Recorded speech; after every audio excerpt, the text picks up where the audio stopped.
nous allons tout simplement voir l'organisation de la cellule. Comment est organisée une cellule? Alors, avant de parler de l'organisation de la cellule, je vais faire une petite introduction. Vous avez appris en SVT, sciences de la vie et de la Terre, en fait, que le monde, en fait, dans lequel nous vivons, il est divisé en deux. Il y a le monde vivant et le monde non vivant. On dit encore le monde inerte, celui qui n'est pas vivant. Le non vivant, on dit inerte, qui ne bouge pas, quelque chose comme ça. Alors, si vous prenez par exemple un caillou devant votre maison ou bien du sable, ça fait partie du monde non vivant. C'est le monde inerte. Le sable ne vit pas, le sable ne respire pas si vous voulez.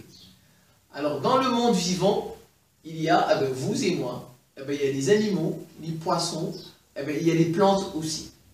Alors vous voyez, le monde en fait, on dit encore la matière. Il y a la matière vivante et la matière non vivante. On dit encore la matière inerte, ou bien non vivante, c'est inerte, qui ne vit pas.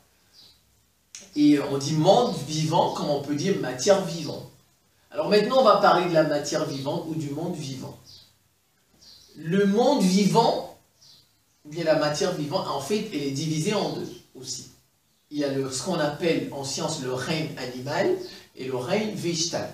Vous et moi, vous qui suivez, les chiens, les chats font partie de ce qu'on appelle le règne animal. Nous sommes tous des animaux. Et à côté, on a le règne animal, on a le règne végétal, les plantes. Tous les végétaux, que ce soit les végétaux à fleurs ou bien sans fleurs, font partie de ce qu'on appelle le règne végétal. Vous voyez, même la matière vivante, elle est scindée en deux, je reprends, le règne végétal et le règne animal. Et maintenant, la matière vivante, c'est-à-dire le monde vivant, est constitué, tout ce qui vit, tous les êtres vivants, voilà, font partie de ce qu'on appelle la matière vivante, le monde vivant. Tous les êtres vivants sont constitués, en fait, de cellules. Sont constitués de cellules. Voilà. Certains sont constitués, on va dire ça comme ça, d'une seule cellule. On dit dans ce cas qu'ils sont unicellulaires. Par exemple, les bactéries. Les bactéries, ce sont les bactéries, bien les bactéries, comme vous voulez, sont des êtres vivants unicellulaires. Unicellulaires. À côté des bactéries, on a, bon, je vous ai mis donc par exemple ici, les bactéries, c'est des unicellulaires, sont des êtres vivants unicellulaires, c'est-à-dire constitués d'une seule cellule. Et vous avez à côté des bactéries, vous et moi, nous sommes pluricellulaires, c'est-à-dire nous sommes constitués de plusieurs cellules. Dans pluri, il y a pluriel, pluricellulaire, constitué de plusieurs cellules.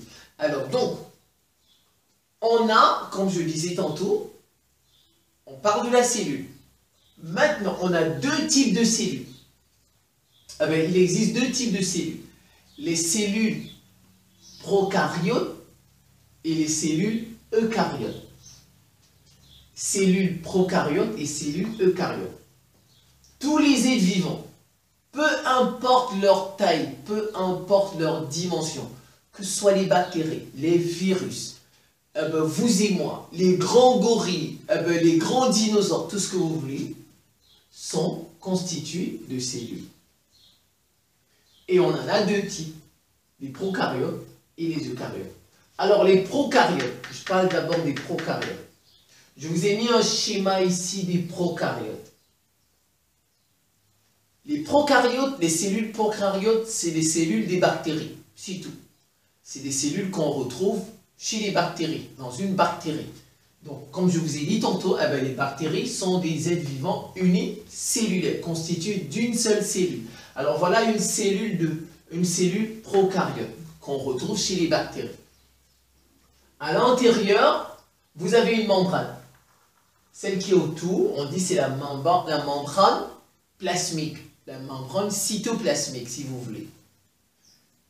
Et juste après, vous avez, on va dire, une paroi cellulosique.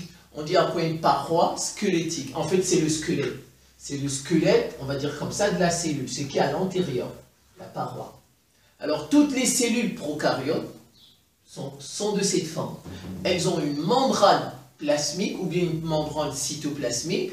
Elles ont une paroi squelettique ou bien une paroi cellulosique. Et la paroi cellulosique ou squelettique, c'est tout simplement le squelette, on va dire comme ça, de la cellule. À l'antérieur, ici vous avez le cytoplasme. L'antérieur, c'est le cytoplasme. Et dans le cytoplasme, vous avez le matériel génétique qu'on appelle encore les chromosomes. Là sont les chromosomes. Vous voyez, il n'y a pas, les prokaryotes n'ont pas de noyau. Les cellules prokaryotes n'ont pas de noyau. Le matériel génétique, ou bien tous les autres éléments, tous les autres, on dit les organites, en fait les éléments d'une cellule, on les appelle les organites. La cellule prokaryote, elle n'a pas de noyau et tous les organites baignent dans le cytoplasme, comme vous voyez, ils peuvent être partout. Il y a ça, c'est, ici c'est une cellule prokaryote, une cellule, des bactéries. Les bactéries qui sont tout simplement des êtres vivants unicellulaires. Ça voudrait dire qu'ils sont constitués d'une seule cellule. Alors, on passe maintenant aux eucaryotes, les cellules eucaryotes. Les cellules eucaryotes, on en distingue deux types. On en distingue deux. Alors, il y a les eucaryotes végétales et les eucaryotes animales. Donc, en fait, ça veut tout simplement dire qu'on a des cellules animales et des cellules végétales. Mais en gros, les eucaryotes, elles ont la même structure. Elles ont la même structure. Qu'elles soient une eucaryote végétale, c'est-à-dire une cellule végétale, ou bien une cellule animale, elles ont la même structure. Elles ont un noyau.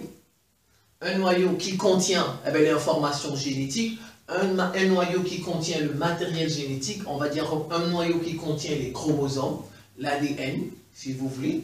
Et autour du noyau, vous avez les organites, c'est-à-dire les éléments de la cellule. On a les organites. Donc, je reprends. À côté des prokaryotes, nous avons les eucaryotes, les cellules eucaryotes. Les cellules eucaryotes, on en distingue deux. On a les cellules végétales et les cellules animales. Animales, des animaux, vous et moi, végétales, les plantes, ainsi de suite. Alors, mais elles ont la même structure, elles sont constituées identiquement. Elles ont un noyau. En revanche, les prokaryotes n'ont pas de noyau, vous voyez. Elles n'ont pas, mais les eucaryotes, elles ont un noyau. Et autour du noyau, vous avez les organites. Les organites, ça veut dire tout simplement les éléments de la cellule.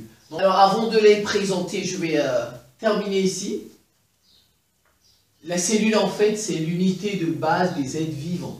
Tous les êtres vivants sont constitués de cellules. C'est ce que ça voudrait dire. C'est l'unité de base. C'est l'unité structurelle. C'est l'unité fonctionnelle du monde vivant. Des êtres, tout ce qui est vivant est constitué de cellules. Et c'est un indice de notre parenté. Ça montre que nous sommes tous des parents. Nous sommes parents avec les plantes. Nous sommes parents, on va dire, avec les... je ne vais pas faire les débats. En fait, on est tous parents. Quand on dit... en fait, on a un ancêtre commun. C'est ce que ça voudrait dire. Parce qu'en fait, nous sommes constitués tous de cellules.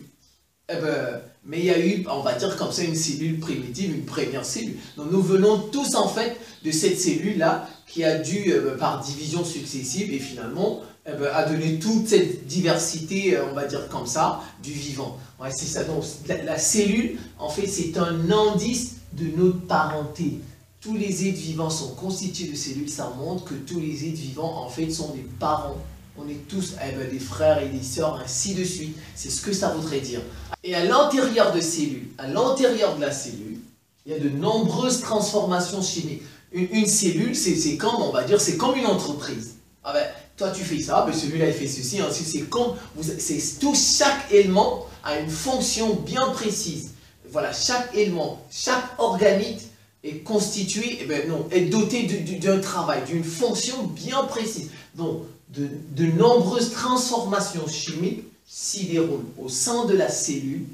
Il se déroule un certain nombre, on va dire comme ça, de transformations chimiques. Maintenant, je vais vous présenter un peu les cellules eucaryotes, le noyau, les organites et les diverses fonctions, on va dire comme ça, de ces organites. Très bien, là vous avez une cellule végétale. Ça, c'est une cellule végétale. Une cellule végétale, elle a, ici, on appelle ça une membrane cytoplasmique. Membrane cytoplasmique. Mais on préfère dire membrane plasmique. Voilà, membrane plasmique. En fait, elle couvre, on va dire comme ça, elle protège le cytoplasme. Alors l'intérieur, effectivement, c'est le cytoplasme. Je vous l'ai mis là, ici. Vous voyez, ici, j'ai mis des flèches, ça et ça, parce que ici, c'est une cellule animale. Cellule végétale, eh bien, cellule animale. Alors ça, vous voyez, ça, la flèche avec ça, c'est la membrane cytoplasmique, la membrane plasmique. À l'intérieur de la cellule, c'est le cytoplasme, c'est tout. Alors, vous voyez, dans le cytoplasme, il y a des organites. Il y a des organites aux fonctions variées. Chaque organite a une fonction bien précise que vous allez essayer de voir, que je vais vous expliquer. Alors, comme je suis en train de parler des cellules végétales, dans les cellules végétales, vous avez le noyau. Ça, c'est le noyau. C'est le noyau. À l'intérieur, vous avez les chromosomes, vous avez l'information génétique, vous avez le matériel génétique. Ça, c'est le noyau. Alors, je vous ai mis son nom ici. Voilà. Donc, je reste d'abord ici. Ça, c'est le noyau. Et à l'intérieur, comme je le disais, il y a le matériel génétique. Il y a les chromosomes, ainsi de suite, ADN. Alors, ils sont, comment on appelle sa barrière? Ça. On appelle ça la membrane nucléique, ou bien la membrane nucléaire. Son enveloppe. Vous voyez l'enveloppe du noyau. Voilà, l'enveloppe du noyau. On dit la membrane nucléique ou la membrane nucléaire. Maintenant, regardez, vous avez une autre membrane ici. Une autre enveloppe ici, celle-là. C'est comme ici, des prokaryotes, on dit c'est une paroi cellulosique. C'est, je vous l'ai mis, c'est une paroi squelettique. C'est le squelette de la cellule végétale. Les cellules végétales ont un squelette. Regardez, il n'y en a pas ici chez les cellules animales. Une cellule animale n'a pas de paroi squelettique. Ça. Voilà, un peu une grande différence. Alors, regardez.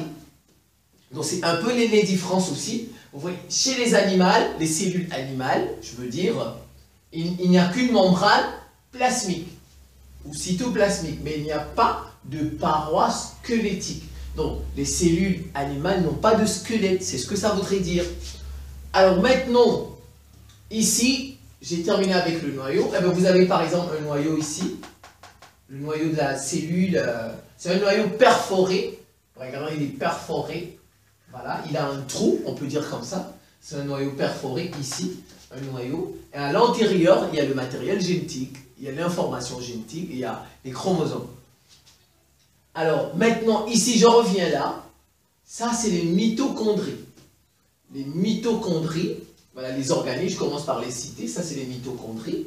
Ça, vous avez les chloroplastes. On ne retrouve les chloroplastes que dans les cellules végétales. Il n'y a pas de chloroplastes dans les cellules animales. Donc, chloroplastes, ici, il n'y en a pas. Et bien ça, c'est une vacuole. La vacuole, c'est une grande poche d'eau. Voilà, c'est une grande poche. Il n'y en a pas chez les animaux, dans les cellules animales. Donc, chloroplastes et vacuoles, vous n'allez pas les retrouver dans les cellules animales. Vacuoles et chloroplastes. Et il n'y a pas de membrane squelettique, voilà, de paroi squelettique, si vous voulez, chez les animaux. Alors, qu'est-ce qu'elles ont un peu en commun? Elles ont un noyau, bien sûr. Elles ont les mitochondries. Là, vous avez les mitochondries. Ici, vous avez, j'ai mis le réticulum endoplasmique. On dit le réticulum endoplasmique. Et voilà. Vous voyez un peu cellules végétales, cellules animales. Vous voyez un peu leurs différences. Vacuole, il n'y en a pas ici. Chloroplastes, eh bien, il n'y en a pas ici. Membrane, on va dire comme ça. Paroi squelettique, eh bien, ici, il n'y en a pas. Alors, qu'est-ce qu'elles ont en commun? Elles ont les mitochondries, elles ont les réticulums, ainsi de suite. Alors, donc, c'est un peu ça, les cellules eucaryotes. Donc, je reprends chez les eucaryotes, vous avez des cellules végétales et des cellules animales. Alors, dans une deuxième vidéo, on va donner un peu les dimensions des cellules. Je vais faire une deuxième vidéo sur les dimensions des cellules. Et en une troisième, certainement, une troisième vidéo sur le métabolisme qu'est-ce qui se passe effectivement dans une cellule. Ça, c'est juste l'organisation de la cellule, la présentation de la cellule. Donc, on verra le métabolisme dans une troisième vidéo, certainement. Alors, je vais vous donner les fonctions de chaque organisme. Vous avez par exemple ici le noyau. Je vais me placer par là. Le noyau, ça, et bien ça, il contient l'information génétique, il contient le matériel génétique, c'est-à-dire les chromosomes, l'ADN, ainsi de suite. Alors, vous avez les mitochondries. Les mitochondries où se déroule l'ATP. En fait, l'ATP, c'est quoi? C'est la production de l'énergie chimique. Donc, c'est dans les mitochondries que se produisent, on va dire comme ça, que se produit l'énergie chimique. Vous voyez, chaque organisme a une fonction précise. Alors, donc, après les mitochondries, vous avez le réticulum endoplasmique rugueux, parce qu'il y a le réticulum endoplasmique lisse et le réticulum endoplasmique rugueux. Le rugueux, il est constitué de ribosomes. Donc, comme je vous ai mis par exemple là, le rugueux, à l'intérieur, il est constitué de ribosomes. Et en fait, le réticulum endoplasmique rugueux, que fait-il? Il participe à la synthèse des protéines, à la fabrication. La synthèse veut dire la fabrication, donc la synthèse des protéines. Donc, je reprends le noyau information génétique, mitochondrie, production de l'énergie chimique, ce qu'on appelle l'ATP. Eh bien, le réticulum endoplasmique rugueux, synthèse. À l'intérieur, d'abord, il y a les ribosomes. Et ça, il fait la synthèse des protéines. Vous avez les chloroplastes chez la cellule animale, uniquement, comme je l'ai dit tantôt. Alors, c'est le lieu de la photosynthèse. Vous savez, les plantes vertes font ce qu'on appelle la photosynthèse. Voilà, photosynthèse, la production de leur matière organique à partir de la lumière, on va dire comme ça, du jour, la lumière du soleil. C'est un peu ça la photosynthèse. Donc, les chloroplastes, ici, c'est le lieu, c'est le siège, on va dire, de la photosynthèse pour les plantes, les cellules chlorophylliennes, les cellules vertes, qui ont de la chlorophylle. Alors, vous avez la vacuole, comme là, la vacuole, elle est remplie d'eau et d'ions, les ions, voilà, elle est remplie d'eau et elle est remplie d'ions. Eh ben, c'est le lieu de stockage des molécules. Vous savez, de l'eau, ben déjà c'est une molécule, H2O. Donc voilà, la vacuole, elle est remplie d'eau. Elle contient des ions positifs, négatifs. Et puis, on dit les anions, les cations, tout ça. Et c'est le lieu de stockage, on va dire, des molécules également. Alors, donc je pense que c'est la fin. J'ai mis ici unicellulaire et pluricellulaire. Unicellulaire, ce sont les bactéries, ce sont les prokaryotes. Et les pluricellulaires, ce sont les cellules eucaryotes. Donc, vous et moi, eh ben, sommes constitués, eh ben, les plantes aussi. Donc, je pense que c'est la fin. Donc, retenez tout simplement que c'est l'unité de base, la cellule, c'est l'unité de base des êtres vivants. Tous les êtres vivants en sont constitués. C'est un indice, on va dire comme ça, de notre parenté. Ça montre que nous venons d'un parent commun. Je vous remercie pour votre attention et à très bientôt.